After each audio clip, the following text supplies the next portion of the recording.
Chapter 10, An Anxious Night. At first, Ralph's scheme worked. Keith delivered the promised bacon, toast, and jelly. The mice ate sparingly and laid aside the leftovers against the day Keith must leave the hotel.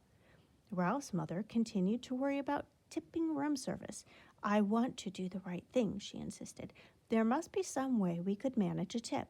The mice dared not leave the nest to search for small coins that might have rolled under beds or dressers. It was late in the afternoon when Ralph heard Keith and his parents returning to their rooms very quietly, so that his toenails did not make scrabbling sounds on the woodwork. He slipped to the knothole and peeped out in time to see Keith flop down on the bed. "Do I have to go down to the dining room for dinner?" Keith asked his mother and father. "I'm not hungry." "Uh-oh," thought Ralph, "there goes dinner." "I told you not to eat that whole bag of peanuts so close to dinner time," said his father. "I didn't eat all of it," said Keith. "That's good," thought Ralph. "At least there will be peanuts for dinner." "You'll feel better after you get washed up for dinner," said Mrs. Gridley. "Hurry along now." When his parents had gone into room 216, Ralph noticed that Keith seemed to drag himself off the bed. He walked to the wash basin and turned the cold water, moistened his fingers, and wiped them over his face. Then he turned off the water and gave the middle of his face a swipe with a towel, which he returned to the towel rack in such a way that it immediately fell to the floor. Keith did not pick it up, but there was nothing unusual about that. Boys rarely picked up towels. What was unusual was that Keith returned to the bed, where he sat down and stared at the wall. He did not play with his cars. He did not eat the rest of his peanuts. He just sat there. Ralph stuck his head out of the knothole. "Anything wrong?" he asked. "Oh, hi," answered Keith listlessly. "I feel sort of awful." "Say, that's too bad." Ralph ventured a little farther out of the knothole. "I know what you mean. Thinking about the motorcycle makes me feel awful, too." It's not that kind of awful," said Keith. "I feel awful in a different way, sort of in my insides." "Think you'll make it to dinner?" asked Ralph. "Oh, I guess so." There was no enthusiasm in Keith's voice. "Anything I can bring you?" "Whatever is handy," said Ralph, who hesitated to place an order when he could see that Keith did not feel like going down to dinner at all. "We are sort of depending on you. The housekeeper found all those sheets I had to chew through to get out of the hamper, and I understand she got pretty excited about mice. We're lying low until the whole thing blows over." A smile flickered across Keith's face. "Don't worry, I won't let you down. I saved you some peanuts. I thought they might be handy for storing." "Gee, thanks," said Ralph. Keith got slowly off the bed and poked the peanuts, one by one, through the knothole. When he had finished, Ralph popped out again and said, "Thanks a lot." Keith smiled feebly and flopped down on the bed once more. Ralph went to work, moving the peanuts away from the knothole to make room for whatever dinner Keith brought. He felt it would be fun to be surprised by the menu this time. It was something of a shock to find that dinner, which was stuffed through the knothole much earlier than Ralph expected, consisted of a couple of broken soda crackers. Ralph poked his head out to see if more was coming, but Keith was getting into his pajamas. "Aren't you going to bed pretty early?" asked Ralph, realizing he had not heard Keith's parents come in. "I felt so awful I couldn't eat, so they told me I'd better come up and go to bed." Keith tossed his shirt on the foot of the bed and pulled on his pajama top.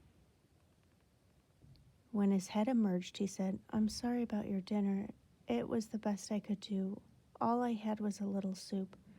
"That's all right." Ralph was beginning to be concerned. If the boy could not eat, neither could the mice. Keith fell into bed, and Ralph ran off to report the news to his relatives. "What a shame," said Ralph's mother. "The poor boy." "And dear, whatever shall we do?" cried Aunt Dorothy. "Our very lives depend on him." The little cousins huddled together, big-eyed and frightened. "Yes, what about us?" asked Uncle Lester. "How are we going to manage if he doesn't bring our meals? It isn't safe for us to go out pilfering when the housekeeper has declared war on mice." "I knew it was a mistake to depend on people," said Aunt Sissy. We'll manage somehow. We always have. Ralph's mother was trying to be brave, but Ralph could see how worried she was. After all, he did bring us a supply of peanuts. We should be grateful for that. He didn't bring many peanuts. Uncle Lester did not sound the least bit grateful. The greedy fellow is probably ill from stuffing himself with nuts he should have saved for us. Serves him right. Now, Lester, fussed Ralph's mother, the boy has a right to eat his own peanuts, but I do wish he hadn't been quite so hungry. Ralph turned to the knothole. Keith was lying in bed with his sports car in one hand. How do you feel now? Asked Ralph. Awful, answered Keith. Before Ralph could reply, footsteps in the hall warned him that Keith's parents were coming. He drew back inside the knothole where he could observe without being seen. Mrs. Gridley paused by her son's bed and laid her hand on his forehead. He does feel a little warm, she remarked. He'll probably be all right in the morning, said Mr. Gridley. He just hiked too far in the sun this afternoon. I hope so. The boy's mother sounded less certain. Mr. Gridley filled a glass at the wash basin and brought it to Keith. Here, son, drink this. When Keith had drunk the water, he fell back on the pillow and closed his eyes. His parents went quietly into room 216. When it was good and dark, Ralph ventured through the knothole. He could hear Keith breathing deeply and knew that he was asleep. Since he had no one to talk to, he found his little crash helmet where he had hidden it behind the curtain, and after he adjusted the rubber band under his chin, he climbed up to the windowsill to look out into the world beyond the hotel and to dream about the lost motorcycle. From his perch on the windowsill, Ralph saw that the parking lot held more cars than usual. This meant that the motels back on the highway were full, and travelers had followed the sign pointing to the Mountain View Inn. He could hear the holiday weekend activity in the halls, too. People walking up and down, luggage being set with a thump on the floor, keys rattling in locks. Gradually, as the night wore on, the hotel grew silent, more silent than usual, for now even the second-floor mice were quiet. There was no scurrying, scrabbling, or squeaking inside the walls. In the silence, Keith tossed in his sleep and mumbled something that sounded like motorcycle. In a moment, his mother slipped through the doorway, pulling her robe over her nightgown. Ralph hid behind the curtain, peeping out just enough to see what was going to happen. She laid her hand on her son's forehead and murmured, "Oh, dear." Almost at once, she was joined by Keith's father, who was tying the belt to his bathrobe. "What's the trouble?" he asked. "Keith has a fever," announced the mother. "He's burning up." Ralph was shocked. The boy really was sick. It was not too many peanuts or too much hiking. The boy was really and truly sick. The father turned on the lamp on the bedside table, and he too laid his hand on the boy's forehead. Keith's eyes opened. "I'm so hot," he mumbled. "I want a drink." His mother pulled back a blanket while his father brought a glass of water and held up his son's head so he could drink part of it. Ralph watched anxiously. But this time, he was not selfishly concerned about the room service. He was concerned about Keith, the boy who had saved him from a terrible fate in the wastebasket, and who had trusted him with his motorcycle, the boy who had forgiven him when he lost the motorcycle, and who brought food not only for Ralph, but for his whole family. "We had better give him an aspirin to bring down his temperature," said Mrs. Gridley. Mr. Gridley started toward room 216, stopped, and snapped his fingers as if he had just remembered something. "I took the last one back in Rock Springs, Wyoming," he said. "I had a headache from driving toward the sun all afternoon. I meant to buy some more when we stopped, but I didn't think of it again until now."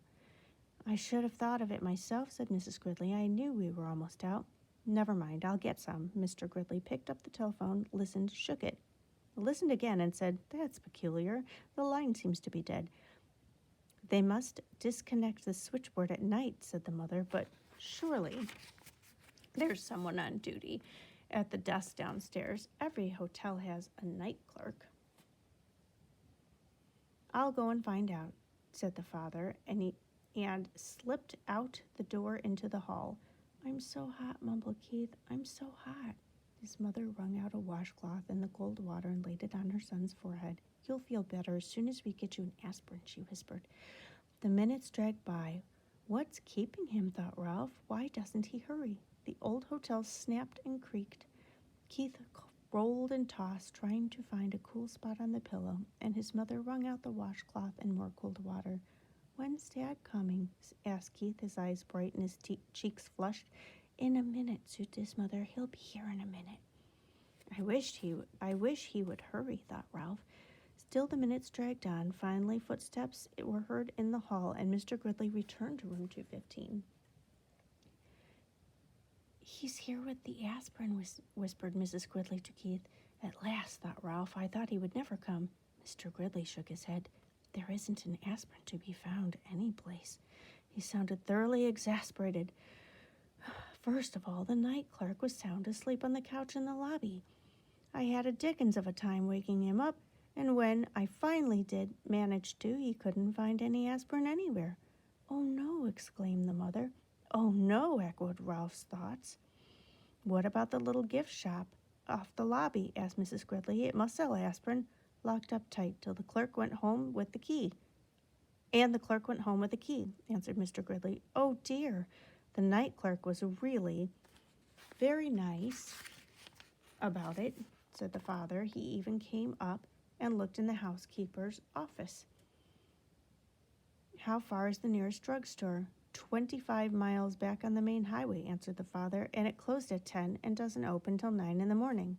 The mother held her watch under the lamp, and it's almost 1 o'clock. It's hours until morning. She crossed the room to wring out the washcloth again. What will we do? What can we do? Asked the father helplessly. I even telephoned the doctor, but there has been a bad accident on the highway and he can't come. The night clerk said he would telephone the milkman before he starts his route at 6 and ask him if he could bring some aspirin. He won't be here till 7 or later. All we can do is wait. Keith tossed under the cold washcloth. Mom, I think I'd like to go to sleep now, he muttered thickly. I guess that is all you can do, said his mother. She bent over to kiss his hot forehead before she turned out the light. Ralph did not even wait for the boy's parents to leave the room. As soon as the light was out, he leaped silently to the carpet, and by the time they had gone through the doorway to room 216, he had hidden his little crash helmet behind the curtain and was halfway through the knothole. Somewhere, someplace, in that hotel, there had to be an aspirin tablet, and Ralph was going to find it. He only wished he had the motorcycle so he could ride faster.